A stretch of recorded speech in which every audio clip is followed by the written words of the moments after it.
اعوذ باللہ من الشیطان الرجیم بسم اللہ الرحمن الرحیم السلام علیکم ورحمۃ اللہ وبرکاتہ۔ آج کا ہمارا موضوع ہے بنا کسی عذر کے کیا کوئی گھر میں نماز پڑھ سکتا ہے؟ تو چلیے دیکھتے ہیں کہ اس کے بارے میں حدیث کیا کہتی ہے۔ صحیح بخاری کی حدیث ہے، آپ صلی اللہ علیہ وسلم فرماتے ہیں کہ مجھے اس ذات کی قسم جس کے ہاتھ میں میری جان ہے، میں نے ایسا ارادہ کیا کہ میں لکڑیاں جمع کروں اور اذان دینے کے لیے کہوں، جب اذان ہو جائے تو کسی کو نماز پڑھانے کے لیے کھڑا کروں، اور جب نماز شروع ہو جائے تو میں خود نکلوں اور ان گھروں کو آگ لگا دوں جہاں سے لوگ نماز کے لیے نہ نکلے ہوں۔ مسند احمد کی روایت میں مزید وضاحت کی گئی کہ مجھے عورتوں اور بچوں کی فکر نہ ہوتی تو میں ان کے گھروں کو آگ لگا دیتا۔ تو میرے بھائیوں، کتنے سخت الفاظ بیان کیے گئے ہیں بغیر عذر کے مسجد میں باجماعت نماز نہ پڑھنے والوں کے لیے۔ ایک اور حدیث ہے،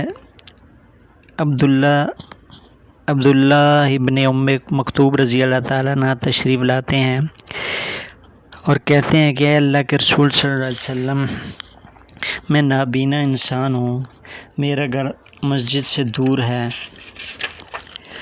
مجھے گھر سے مسجد میں کوئی لانے والا نہیں ہے۔ اے اللہ کے رسول صلی اللہ علیہ وسلم، کیا میرے لیے اجازت نہیں ہے کہ میں گھر میں نماز پڑھوں؟ آپ صلی اللہ علیہ وسلم نے فرمایا، اذان کی آواز سنتے ہو؟ آپ رضی اللہ تعالیٰ عنہ نے فرمایا، جی ہاں، اذان کی آواز تو سنتا ہوں۔ تو آپ صلی اللہ علیہ وآلہ وسلم نے فرمایا، مسجد میں آ کے نماز ادا کیا کرو۔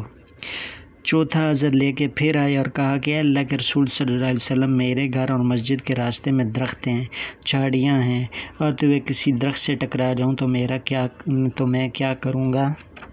آپ صلی اللہ علیہ وآلہ وسلم نے فرمایا کہ کیا تم اذان کی آواز سنتے ہو؟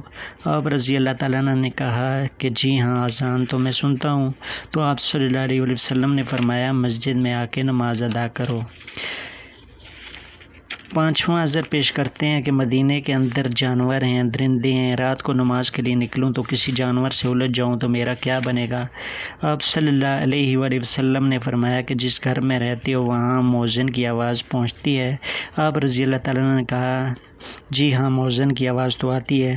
تو آپ صلی اللہ علیہ وآلہ وسلم نے فرمایا کہ پھر مسجد میں آ کے نماز ادا کرو۔